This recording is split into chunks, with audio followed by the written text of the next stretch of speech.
Hello everyone, welcome to our channel TD crafts and blogs. ఇప్పుడైతే అరకు బొర్రా గుహల దగ్గర అయితే ఉన్నామండి. బొర్రా కేవ్స్. ఇది వచ్చి ఎంట్రన్స్ ఉంటుంది కదా, ఎంట్రన్స్ ఆర్చ్లో ఉన్నాము. ఆర్చ్లోకి ఎంటర్ అవ్వగానే ఇక్కడ ఒక నంది విగ్రహాలు అవన్నీ ఉన్నాయి. జస్ట్ ఇలాగా అక్కడ ఒక దండం పెట్టుకొని లోపలికైతే ఎంటర్ అయిపోయాము. ఇవే వచ్చి బొర్రా కేవ్స్ అండి. మేము ఇక్కడికి నేను రావడం ఇది సెకండ్ టైము. ఫస్ట్ కాలేజ్ ట్రిప్లో ఒకసారి, నేను జాగ్రఫీ స్టూడెంట్ని కాబట్టి తీసుకొచ్చారు. ఫ్యామిలీతో రావడం అయితే ఇదే ఫస్ట్ టైము. సో చాలా అప్పటికి ఇప్పటికీ తేడా ఏంటంటే చాలా ఎక్కువ టైం స్పెండ్ చేసాము. అది ఫ్యామిలీతో రావడం ఇంకా హ్యాపీ అనిపించింది. ఇందులోకి కార్తీక మాసం కాబట్టి చాలా జనాలు ఉన్నారు.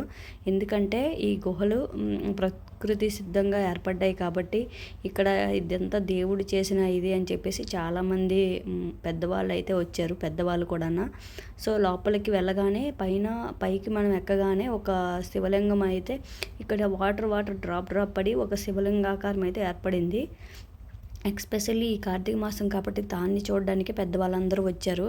నిజంగా అయితే యాక్చువల్గా ఇది మనకు వాటర్ డ్రాప్ పడి ఇవన్నీ కూడా ఫామ్ అయ్యాయి ఆర్చ్ లాగా. సో చాలా బాగున్నాయి కదా. కానీ పైన ఏదైతే శివలింగం ఉందో అది ఎక్కడానికైతే చాలా కష్టం అండి. నిజంగా పెద్దవాళ్ళు అయితే ఎక్కకపోవడమే మంచిది. నేను చాలామందికి చెప్పాను, అయినా కూడా వాళ్ళు దీనికోసమే కాబట్టి వస్తారు కాబట్టి వచ్చి కొంతమంది డ్రాప్ అయిపోయారు, కొంతమంది వచ్చారు. పైకి ఎక్కగానే ఇదే శివలింగం అండి. నిజంగా ఇక్కడ పంతులు గారు కూడా ఉంటారు, మనకి తీర్థం కూడా ఇస్తారు.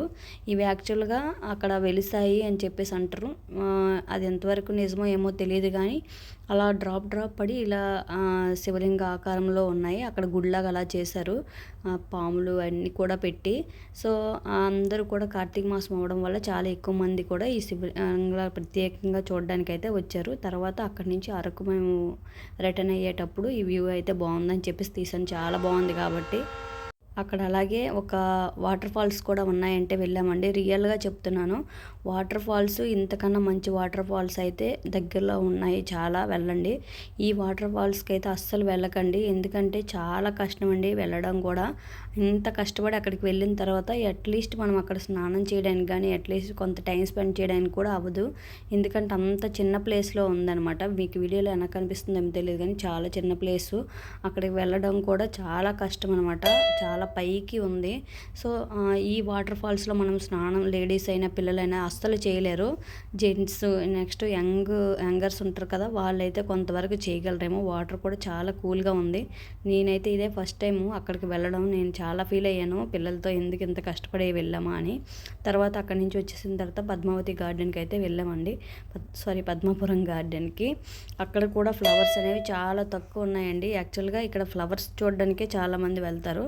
సో ఇక్కడ అయితే ఇంకా ఇప్పుడిప్పుడే వస్తాయో ఏమో తెలియదు. మేము వెళ్ళే టైంకి అయితే కార్తీక మాసం థర్డ్ వీక్లో వెళ్ళాం కాబట్టి ఫ్లవర్స్ అంతగా ఏం లేవు, ఓన్లీ బంతిపూలే ఉన్నాయి అక్కడక్కడ. కాకపోతే పిల్లలు ఆడుకోవడానికి పార్క్ లాగా అయితే బాగుంది, వాళ్ళతో టైం స్పెండ్ చేయడానికి పిక్నిక్ లాగా అయితే వెళ్ళొచ్చు. ఈ గార్డెన్ అయితే చాలా బాగుంది దానికోసం అయితే. సో అంతే గైస్, ఈ వీడియో అయితే ఐ హోప్ మీకు నచ్చింది అనుకుంటున్నాను. ఇన్ఫర్మేషన్ కూడా మీకు ఇచ్చాను అనుకుంటున్నాను. బొర్రా కేవ్స్కి అయితే వెళ్ళొచ్చు. నెక్స్ట్ కార్లో వెళ్తే అడ్వెంచర్గా ఉంటుంది ట్రైన్లో కన్నా. సో ఈ జర్నీ మీకు నచ్చినట్లయితే తప్పకుండా ఎలా అనిపించిందో కామెంట్ చేయండి. ఇదిగోండి ఇప్పుడిప్పుడే చిన్న చిన్న గులాబీలు అవి వస్తాయి. బంతిపూలు అయితే చాలా బాగున్నాయి, ఎందుకంటే ఇది బంతిపూలు పూసే సీజన్ కాబట్టి బంతిపూలు అయితే చాలా బాగున్నాయి. ఇంకా ఎక్కువ ఫ్లవర్స్ ఏమి లేవు, రోజ్ ఫ్లవర్స్ అవన్నీ కూడా వాడిపోయాయి, సరిగ్గా ఫామ్ అవ్వలేదు. Thank you for watching. Please subscribe.